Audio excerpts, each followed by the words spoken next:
Nablus.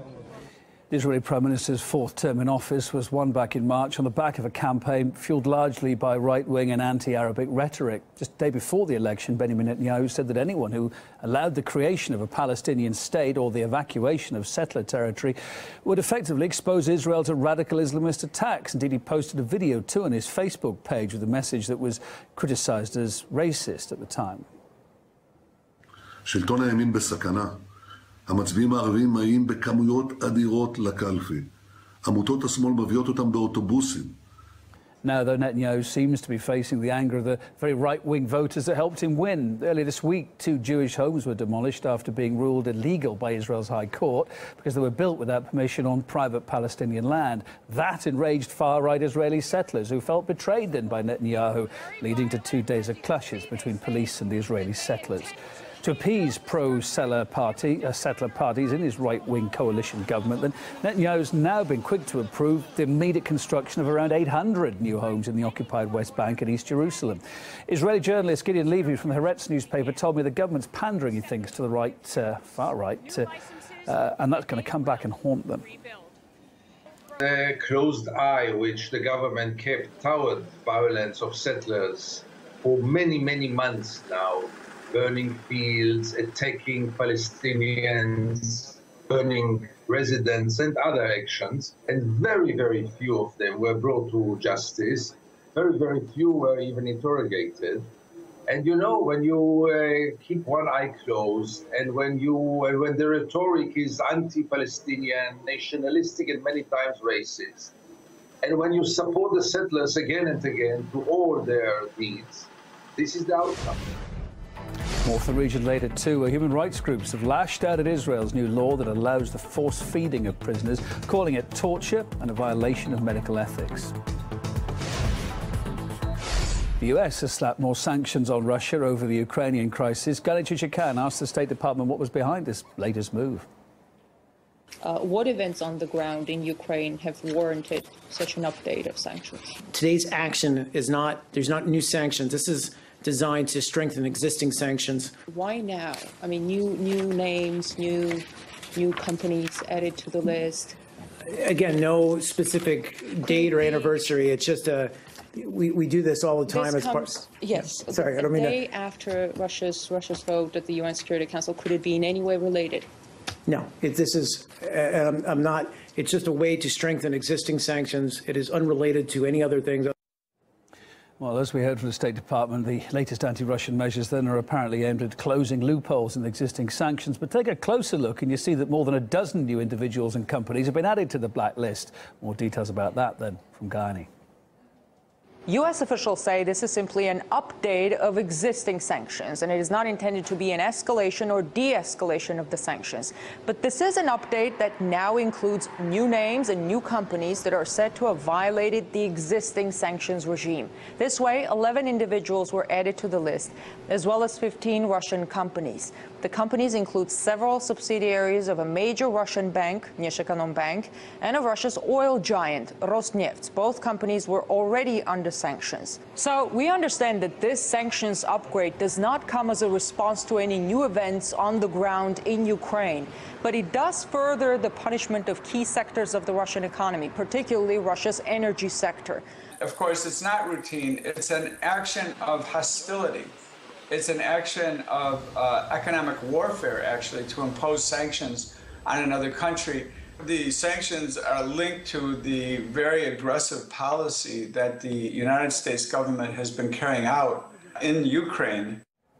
The Russian president's spokesman's commented on the sanctions update. Here's what he says about Moscow's potential response. We can't exclude any asymmetric actions. However, that is not our goal. Our attitude towards US sanctions is well known. We consider these sanctions illegal, going against international laws and damaging to bilateral relations. What's most important, the US side takes these steps without any apparent reasoning and without pursuing any particular aim. Meantime, Washington's insisting that the timing of this set of sanctions update isn't linked to any particular events, as we heard just now. But the last 48 hours or so have seen a lot targeted at Russia.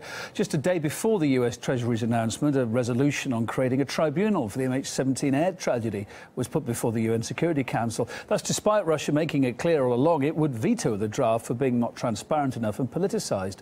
Paul Craig Roberts is a former US Treasury official. He explains, though, why that resident from Russia at a hotel. The two are suspected of poisoning his drink. We've been getting expert reaction on the accusation made by London's Metropolitan Police. The evidence suggests that the only credible explanation is that in one form or another, the Russian state was involved in Litvinenko's murder. What is meant by the term Russian state? Does it mean the official government agencies, the Ministry of Internal Affairs, the Ministry of Defense? Does it mean President Putin? Or does it mean somebody? It could be a rogue trader, it could be a rogue FSB operative who could actually take Polonian out of the state and so on, out of Russia. So you have a problem here. The term state involvement is very vague indeed and is very difficult to actually pin down. Britain's Prime Minister is in hot water for describing the thousands of desperate UK-bound migrants camped out in the French port of Calais as a swarm. It was only last October that Cameron had warned MPs to choose their language carefully when they were talking about immigration. It is right for politicians to raise concerns about immigration, but we should always choose our language carefully. The Prime Minister's opponent said he should remember that he's talking about people and not about insects. Rights groups condemned his comment as dehumanising and irresponsible. Robin Tilbrooks, the chairman and founder of the English Democrats Party, he told me Mr Cameron used the word he thinks, though, deliberately. The majority of people in England are extremely worried about the numbers of illegal immigrants that we're getting into this country. And what we're seeing around Calais is an absolute chaos.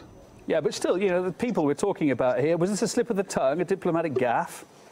No, I think it was probably done more or less deliberately. Certainly that kind of language was being used deliberately. I agree with some of the critics that it isn't obviously the desperate people that you ought to be criticising, but we certainly should be criticising the government. And I suspect the kind of language he's been using is to try and deflect criticism from him and from his government at their failure to deal properly with this whole crisis.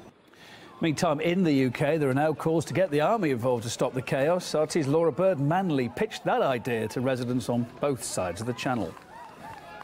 In France, we have from the Le Voix du Nord, migrant situation is critical in France, very apt.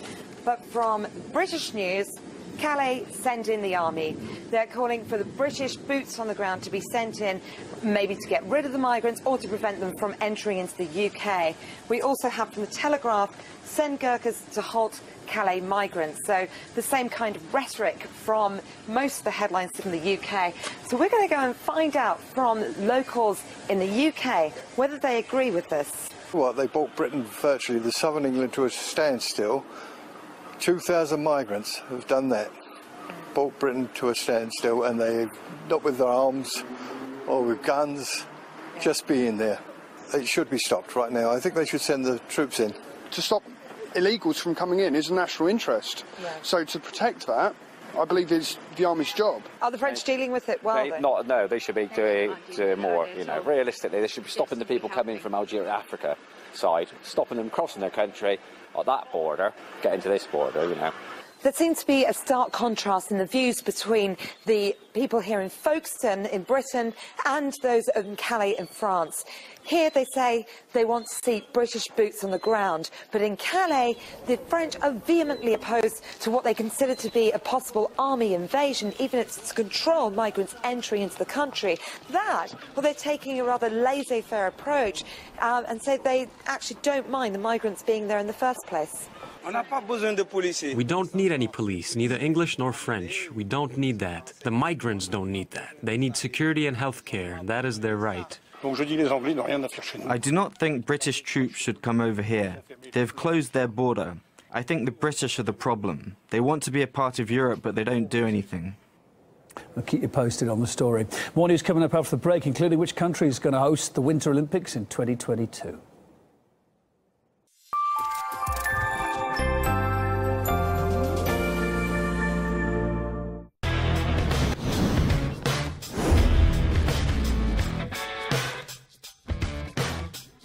question more.